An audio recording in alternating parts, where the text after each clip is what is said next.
لەگەڵ کوژرانی فەرماندەی فڕقەی حوتی لەشکری عێراق لەگەڵ ژمارەیەک ئەفسەری دیکەی باڵا لە پارێزگای ئەنبار بەدەستی چەکدارانی سەر بە ئەڵقاعیدە لە مانگی ڕابردوو نوری ئەلمالیکی سەرۆکوەزیری عێراق بڕیاریدا وەڵامدانەوەیکی توندی هەبێت بە تایبەتی لە بەرامبەر خۆپیشاندەرانی پارێزگاکە ئەمەش لە کاتێکدا کە تەنها چەند مانگێکی ماوە بۆ هەڵبژاردنەکان.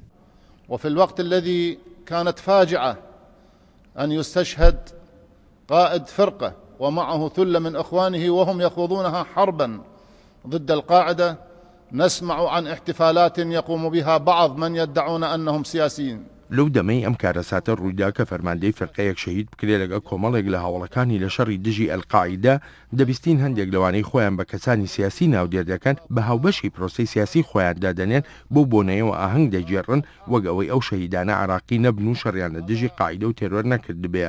ئەمەوە هەمان لێ دەکا بە ڕاشکاوانە بڵین مانەوەی ڕەوشەکە بەو شێوەیە جێگەی قبول نییە و کاری ئێمە نییە چاوپۆشی لەوانە بکەین کە لە هەموو ڕێساکان دایانداوە. جارێکی دیکە تانکەکان گەڕانەوە بۆ سەر شەقامەکانی فەلوجە و ڕەمادی و شەڕ و پێکدادان و خوێن ڕۆشتن بوونەوە مای ئاوارەی و ماڵوێرانی بۆ خەڵکی سیڤیل. لە واشنتنی پایتەختی ئەمریکا ئوسامە نوجێفی سەرۆکی پەرلەمانی عێراق ڕۆژی پێنجەمە لەو کۆڕەی لە ئینستیتوتی بروکینگز بۆی سازکرا تێڕوانینی جیاوازی هەبوو.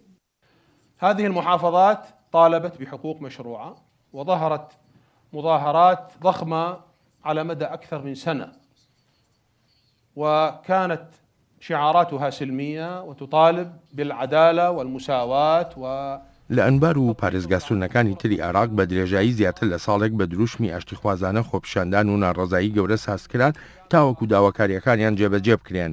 بەڵام حکوومەت بە شێوەیەکی ڕاست مامەڵی لەگەڵدا نەکردن و بە تێرۆر و تێکدەر ناودێری کردن و پاشان بەهێزی چەکداری خۆپیشاندانی حەویجە سەرکوت کرا و ژمارەیە کوژران و بریندار بوون و دواتر دەوارەکانی خۆپیشاندانەکانی ئەنبار لابران و ئیدی کێشەکە لەوێەوە دەستی پێکرد. نوجێفی لەگەڵ هەموو ڕەخنەکانی لە حکوومەتی مالکی نەیتوانین نکۆڵی لە بوونی تیرۆریستان لە نێو خۆپیشاندەراندا بکات. أنا لا أقول أنه ليس هناك إرهابي في هذه المظاهرات، مظاهرة فيها 100,000 إنسان. من ناڵێم هیچ تێرۆریستێک لەنەوە خۆپیشاندانانەدا نەبووە. خۆپیشاندانێک 100,000 مرۆڤ تیایدا بەشداری بکات بێگومان هەندێک خەڵک و ئاڵا و دروشمی جیاجای تیادا دەبێ. لە بەشێکی وتارەکەشیدا سەرهەڵدانەوەی بەهێزی کۆمەڵی دەوڵەتی ئیسلامی لە عێراق و شامی خستە ئەستۆی حکوومەتەکەی مالکیەوە.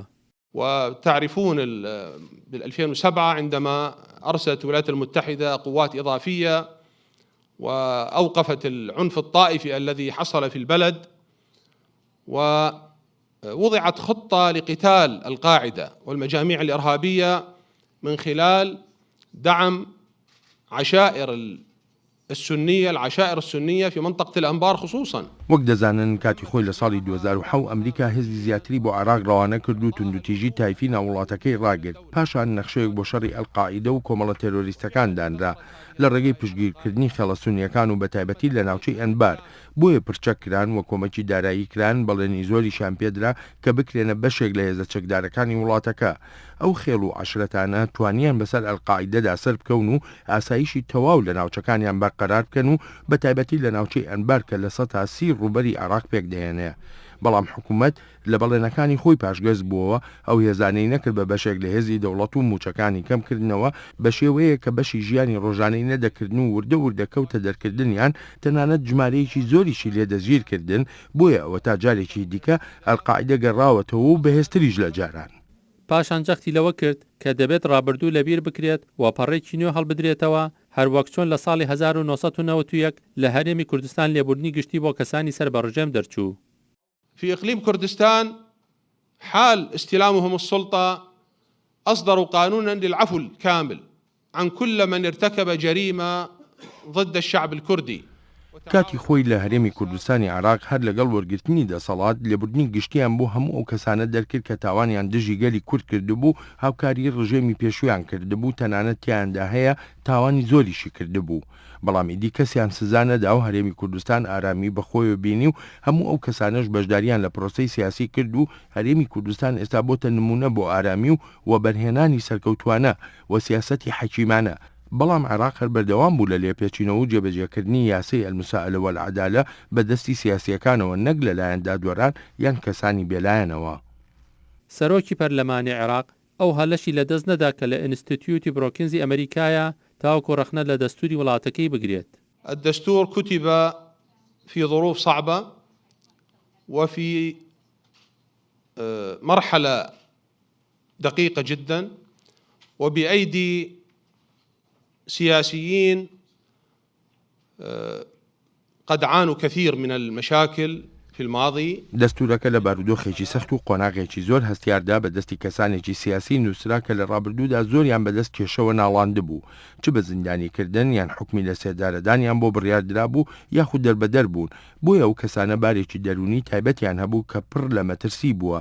اینجا ئەو دەستورە ئەو مەترسیانە ئەو تێڕوانینانە تیایدا چڕ کرانەوە و پڕکێشە کرا و دەرەنجام دەستورەکە بە شێوەیەکی ڕاست پەیڕەو نەکرا و کێشمەکێشی سیاسی لێکەوتەوە. سەبارەت بەوەی چۆن ئەمریکا دەتوانێت هاوکاری عێراق بکات لەم ڕەوشەی ئیستا کە پێیدا تێپەڕ دەبێت، سەرۆکی پەرلەمانی عێراق گوتی: أنا لا أدعو للتدخل في الشأن العراقي ولا أقبل به أبدا من أي جهة حتى من الولايات المتحدة، ولكن من حق الأصدقاء على بعضهم أن يقدموا النصائح. من داوا ناکەم دەست وەربگرێتە کاروباری ناوخۆی عێراق و لە هیچ لایەنێکیشی قبول ناکەم تەنانەت لە ئەمریکاش. بەڵام هاوڕێیان لەسەریانە ئامۆژگاری پێشکەشی یەکتری بکەن و هەروە پشتگیری یەکتریش بکەن و تێڕوانینەکان لەم لەولەولا لە یەک نزیک بکەنەوە و لە ڕۆژی تنگانە لەگەڵیاندا بن. کاتێک چەک یان هەڵوێستی سیاسیمان دەوێت یان پشتگیری ئابووریمان پێویست بێ.